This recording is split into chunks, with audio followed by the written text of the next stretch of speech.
Comment est-ce que je suis passé de timide, de phobique sociale à coach en sexualité? Alors ça a été un énorme parcours. Il faut savoir que moi j'étais puceau jusqu'à mes 17 ans. J'ai fait ma première fois avec une fille, elle a trouvé que ça lui faisait mal, elle a saigné, elle s'est barrée en plein milieu. Je veux dire, j'ai pas fini, j'ai jamais recouché avec elle. Après j'ai dû attendre, combien j'ai attendu? 3 ans, mes 20 ans où j'ai été avec une fille à un week-end d'intégration, on était tous les deux bourrés. Je crois que me souvenir que je la lui ai mise un peu, mais après on avait tellement honte que finalement on s'évitait dans les couloirs, etc.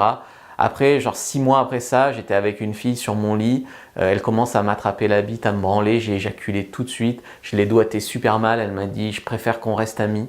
Je veux dire, des expériences dégueulasses de sexualité, j'en ai vécu beaucoup et c'est pour ça que je me suis remis en question et c'est pour ça que j'ai voulu m'améliorer, sans compter le nombre de fois où j'ai dormi à côté de filles dans mon lit sans coucher avec elles parce que je savais pas quoi faire, quoi. C'était vraiment très très compliqué. J'aurais aimé qu'elles fassent le premier pas, qu'elles fassent quelque chose, mais elles attendaient que je le fasse, que je sois masculin et je n'y arrivais pas. Alors j'ai couché avec plus de 457 femmes pendant ce voyage où je suis d'abord passé d'un mec qui voulait juste avoir une copine à un mec qui s'est découvert quand même assez doué pour la drague et après un mec qui voulait pas juste draguer des filles mais qui voulait leur donner un plaisir immense au lit.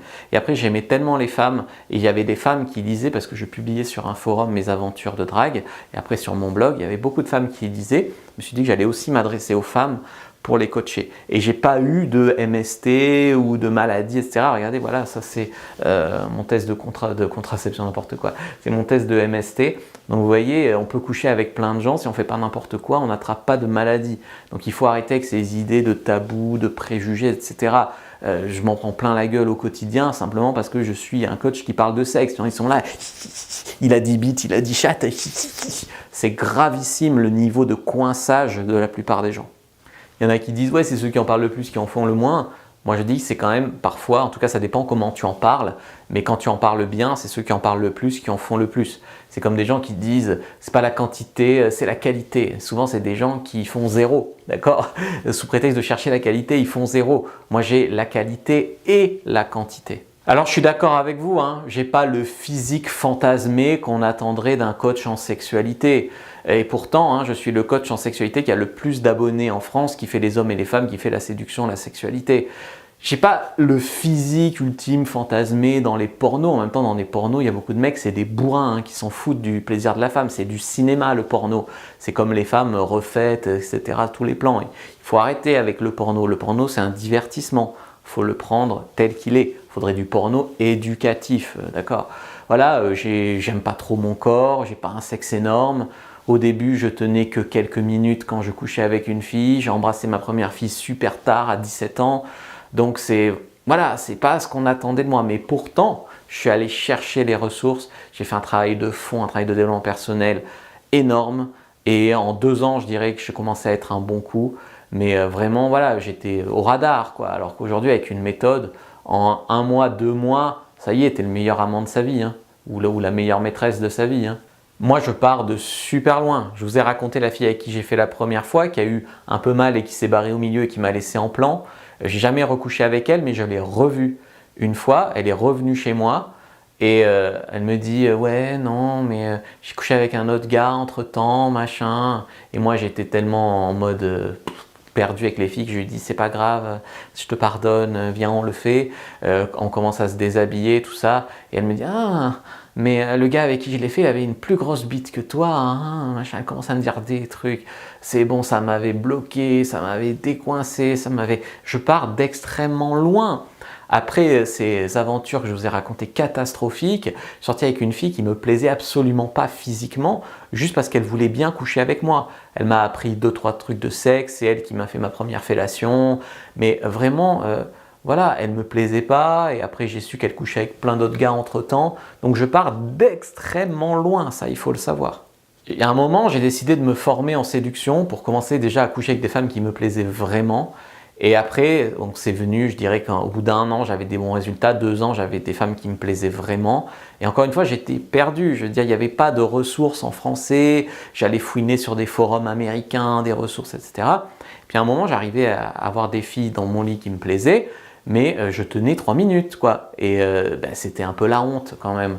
Et donc du coup je me suis dit, est-ce que ce que j'ai fait pour la séduction, je ne peux pas le faire pour le sexe? J'ai commencé à m'améliorer en sexe. Puis après les femmes commencent à m'appeler le roi du cuni, le meilleur amant du pays. Je vous mets vraiment des témoignages, des preuves qu'elles disent vraiment ça sur le côté. Mettez la vidéo en plein écran si vous voulez vraiment lire que c'est vraiment vrai. Je ne suis pas là pour me vanter parce que je sais le parcours que ça a été, je sais que j'en ai chié. Je suis pas parce que je suis un bon baiser que j'ai un ego surdimensionné, et surtout je veux vous aider parce que je veux que plus personne ne vive ça, quoi. Les hommes c'est catastrophique, ça éloigne les hommes des femmes. Après je me suis mis à coacher les femmes parce que il y avait beaucoup de femmes qui lisaient mon blog de conseils pour hommes et qui étaient intéressées. Je me suis mis à coacher les femmes, j'ai découvert qu'il y avait un énorme travail aussi à faire au lit, même des gens en couple. Les gens en couple, ils ont souvent la pire vie sexuelle que tu as vue. Des fois les mecs célibataires, ils sont célibataires par défaut, ils baisent pas.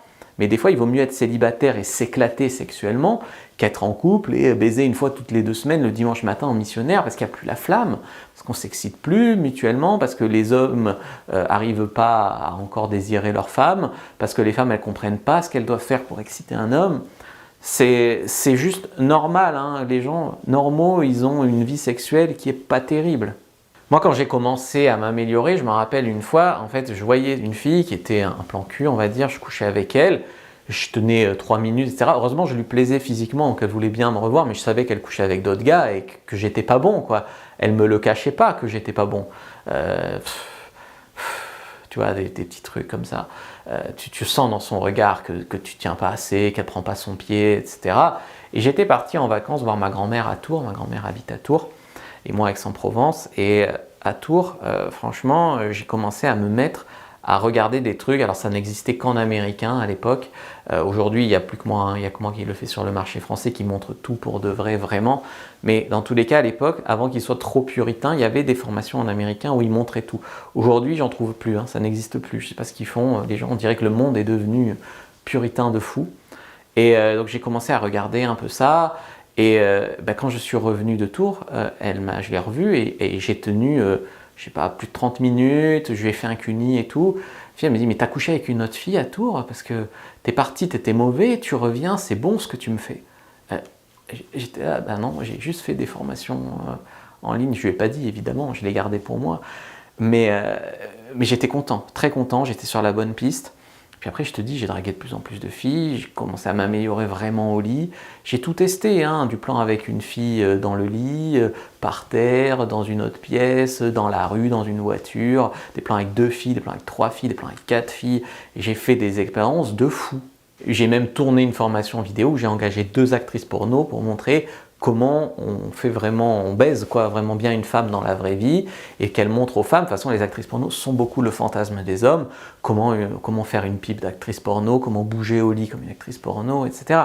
Comment un petit gars comme moi qui était nul et qui part de rien a eu l'aplomb pour aller baiser devant caméra 2 actrices porno internationales, hein, de production internationale, connues, et tenir le temps d'une journée de tournage, bander, tenir, bien les baiser en se disant qu'elles ont connu des acteurs porno et tout. Moi, mon angle, bien sûr, c'est de bien faire l'amour dans la vraie vie. Je n'ai rien à envier aux acteurs porno, elles me l'ont dit, hein. Étant un homme, au début, c'est vrai que je coachais que les hommes, et puis après, je me suis mis à coacher les femmes parce que j'ai vu vraiment un intérêt féminin. Chaque fois que je disais à une femme, par exemple, que j'avais un blog de séduction, ça l'intéressait, tu vois. Donc c'est tabou, mais quand même, ça intéresse beaucoup les gens qui ont envie de s'améliorer, d'apprendre, de pas se dire « je suis né comme ça, en étant moyen au lit, je vais rester moyen au lit ». Non, tu peux changer les choses. Pareil pour les femmes, t'es pas condamné à une vie moyenne sexuellement. Ouais, j'ai un mec, alors au lit, on baisse pas, mais j'ai un mec, c'est pas une condamnation à vie, ça. On voit du sexe partout, hein, dans les séries télé, dans les médias, dans les livres à succès, etc. Pour être coach en sexualité, je sais que le vrai monde de la vraie vie est quand même assez coincé, hein. Les gens, ils me vannent, ils sont là, nanana, super conseil, j'essayerai sur mon chien, super conseil, j'essayerai sur ma mère, je me suis perdu sur YouTube, nani nana, enfin c'est terrible, hein, le niveau de coinçage, vraiment, ou alors gros pervers, d'où gros pervers? Pas parce que tu t'intéresses au sexe que t'es pervers, c'est comme si t'es une femme, pas parce que tu t'intéresses au sexe que t'es une salope, pas du tout. Et des fois, les mecs qui te donnent des leçons comme ça, c'est des mecs qui mettent 200-300 balles par semaine pour aller voir une pute. Ils vont voir une pute, ils tiennent 2 minutes dans la pute elle joue la montre, la prostituée, hop, il paye, il s'en va, Et le mec, il se paye une prostituée peut-être belle, mais il en profite même pas. Vraiment même pas, tu vois. C'est terrible. Alors les mecs qui draguent, ils arrivent à draguer une fille, ils la perdent parce qu'au lit, ils sont mauvais. Les mecs, alors que quand t'es bon, quand t'as une bonne confiance sexuelle, tu sais que t'es pas le plus beau, le plus grand, le plus tout. Mais franchement, tu dégages quelque chose que les autres gars ne dégagent pas. Quand je dis à une fille, je vais lui faire le meilleur cuni de sa vie, ça fait tilt dans sa tête, hein. Et après, les femmes, quand tu les baises bien, on va dire, après, elles veulent te garder, quoi. Elles réalisent tes fantasmes. Je sais pas, mes copines ou mes sex-friends, elles veulent bien aller en club libertin avec moi, elles veulent bien faire un plan à trois avec une autre copine, elles veulent bien réaliser mes fantasmes parce que je réalise les leurs. Je les baise bien, tu vois. Respectez les gens qui veulent donner plus d'orgasme, plus de plaisir parce que c'est bienveillant. Et si vous avez envie d'avoir plus de plaisir, vous, assumez-le aussi. Ce n'est pas un besoin de pervers ou de tordu. Voilà qui je suis devenu à travers tous les témoignages que j'ai affichés. Vous avez vu tous les SMS que je reçois de filles après avoir couché avec elles. Enfin, pas tous évidemment, certains qui sont pertinents. Vous avez vu les témoignages des gars que j'ai aidés en coaching, qui font maintenant les meilleurs cunis de la vie d'une fille, qui les font jouir, qui même à 70 ans et tout, il y en a un qui m'a dit même à 60 ans, même à 70 ans, ils ont vraiment amélioré leur vie sexuelle. Sophie qui me dit que j'ai sauvé son couple. Vraiment, voilà, des choses comme ça. Et tous ces gens qui mettent un témoignage, sachez que c'est une minorité. La plupart des gens, ils n'assument pas. Donc ils n'assument pas, ils ne mettent pas de témoignage, etc. Donc si tu as ça comme témoignage, ça veut dire que les gens qui sont aidés énormément dans l'absolu, bien sûr, on ne laisse pas tous un témoignage chaque fois, tu vois. Donc si ça vous intéresse, si vous assumez d'être là, vous n'êtes pas perverse ou tordu ou j'en sais rien, venez au webinaire, c'est vraiment tout à votre honneur de vouloir vous améliorer au lit, que ce soit pour donner plus de plaisir ou que ce soit pour en avoir. De toute façon dans la vie, c'est comme ça, tu donnes et puis tu reçois, c'est comme ça dans la vie. Tu ne le fais même pas pour ça, c'est juste le cheminement normal des choses dans la vie. Donc vous venez à la conférence, j'espère vous y retrouver. Je vous mets le lien dans la description, mais le lien est un peu partout, peut-être que vous êtes déjà inscrit ou inscrite. À bientôt, j'ai hâte de vous retrouver de l'autre côté.